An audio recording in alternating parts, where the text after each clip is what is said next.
दोस्तों नमस्कार, मैं राधेश्याम यादव और आप देख रहे हैं मेरा विद्रोही चैनल। मेरे चैनल पर आप सभी का बहुत बहुत बहुत स्वागत है। आप मेरे वीडियो को लाइक करें, मेरे विद्रोही चैनल को सब्सक्राइब करें। आपने अभी तक जो अपना प्रेम और स्नेह दिया है उसके लिए मैं हृदय से आपका आभार व्यक्त करता हूँ। बने रहिए आप मेरे चैनल पर। आदरणीय अध्यक्ष महोदय, विद्यालय के प्रधान अध्यापक महोदय, सहायक अध्यापक और अध्यापिकाएं, इस सभा में पधारे हुए अभिभावकगण, अगर आप भी 15 अगस्त पर एक भाषण देना चाहते हैं तो इस तरह संबोधन के साथ अपना भाषण शुरू करें। आप कब के भाषण में दम आएगा और पूरा पंडाल तालियों की गड़गड़ाहट से गूंज उठेगा। फिर आगे शुरू करें। मैं आप सबका स्वागत करता हूं, नमन करता हूं, अभिनंदन करता हूं जो आप सब लोगों ने अपना बहुमूल्य समय दे करके हमारे इस आयोजन में शामिल हुए। इसके लिए मैं हृदय से आभार व्यक्त करता हूं। और मैं कहना चाहता हूं कि आज इस स्वाधीनता दिवस पर देश के सभी कोनों में, सभी शहरों में, गांवों में, कस्बों में, नुक्कड़ों पर यह आज़ादी का जश्न बड़े ही गर्व के साथ मनाया जा रहा है। इसी दिन हमें आज़ादी मिली थी। इसी दिन हमारे देश के लोगों ने खुली हवा में पहली बार सांस ली थी। आज़ादी की कीमत उस पक्षी से पूछो जो पिंजड़े में बंद होता है। हमारे भी पूर्वज गुलामी के पिंजड़े में बंद थे। लगभग 200 वर्षों तक हम अंग्रेजों के गुलाम रहे। मेहनत से रोटी तो हम कमाते थे, लेकिन वो रोटी ऐसा लगता था जैसे हमें भीख में मिल रही है। मेहनत हम करते थे, उसका लाभ अंग्रेज उठाते थे। हम अपनी भारत माँ को माँ भी नहीं कह सकते थे। जरा सोचिए कितना कठिन होगा जीवन जब हम परतंत्र थे, जहाँ बात बात पर हमारे साथ बुरा सलूक किया जाता था, जहाँ हर बात पर हमें दंडित किया जाता था। हम भाग्यशाली हैं जो आज़ाद भारत में जन्म लिए हैं और यह स्वतंत्रता हमें उन अमर सपूतों के कुर्बानियों के बदौलत मिली है जिन्होंने इस देश को कुर्बान करने, जिन्होंने इस देश को आज़ाद करने के लिए अपने आप को कुर्बान कर दिया। इस देश के नौजवानों और वीरांगनाओं ने इस देश को आज़ाद कराने के लिए अपना सब कुछ दांव पर लगा दिया। न जाने कितने दूध मुहे बच्चे अनाथ हो गए, न जाने कितने ही बहनों के मांग के सिंदूर पोंछ डाले गए और न जाने कितने ही माताओं की गोद सूनी हो गई।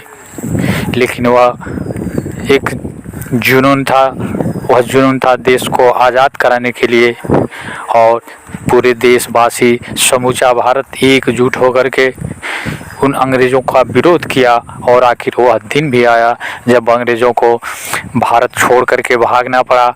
आज हम अपने देश को स्वतंत्र कहते हुए फूले नहीं समाते, लेकिन हमें नहीं भूलना चाहिए कि इस देश को स्वतंत्र कराने के लिए चंद्रशेखर आज़ाद, भगत सिंह, सुभाष चंद्र बोस सरीखे नौजवानों ने जीवन भर संघर्ष किया, अपना सब कुछ दांव पर लगा दिया। और हम कितने स्वार्थी हो गए हैं कि हम उनके बुने हुए सपनों को तार तार कर रहे हैं। हम अपने निजी स्वार्थ के लिए, जिन लोगों के हाथ में सत्ता की बागडोर है, जिन लोगों के हाथ में अधिकार हैं, वे लोग इसका दुरुपयोग करते हुए अपने ही भाई और बंधुओं के हक को मार रहे हैं, अपने भाई और बंधुओं के साथ अन्याय कर रहे हैं, अपने ही भाई और बंधुओं का हक को मार करके अपने तिजोरियों में बंद किए हुए हैं। कितनी विचित्र विडंबना है कि जिस आज़ादी के सपने महात्मा गांधी ने देखे थे, जिस आज़ादी के सपने देखते हुए सुभाष चंद्र बोस अंग्रेजों के साथ इतनी कठिन लड़ाई लड़ी, जिन सपनों के लेकर के भगत सिंह फांसी के फंदे पर झूल गए, जिन सपनों को लेकर के चंद्रशेखर आज़ाद संघर्षरत रहे, आज हम उन्हीं सपनों को तार तार कर रहे हैं। हमें शर्म भी नहीं आती कि जिन अमर सपूतों ने इस देश को आज़ाद कराने में अपने लहू का एक एक बूंद लगा दी, हम उन्हीं के सपनों को तोड़ रहे हैं। यह आज़ादी इतनी आसानी से न मिली थी। इस देश की आज़ादी को पाने के लिए अपना सब कुछ दांव पे लगाना पड़ा था। अंग्रेज़ों के अत्याचार सहने पड़े थे, गांव के गांव अंग्रेज़ जला दिया करते थे, लोगों को सामूहिक रूप से फांसियाँ देते थे, लोगों को सामूहिक रूप से फर्जी मुकदमे चलाए जाते थे, लोगों को हर तरह से डराने और धमकाने का कार्य किया जाता था।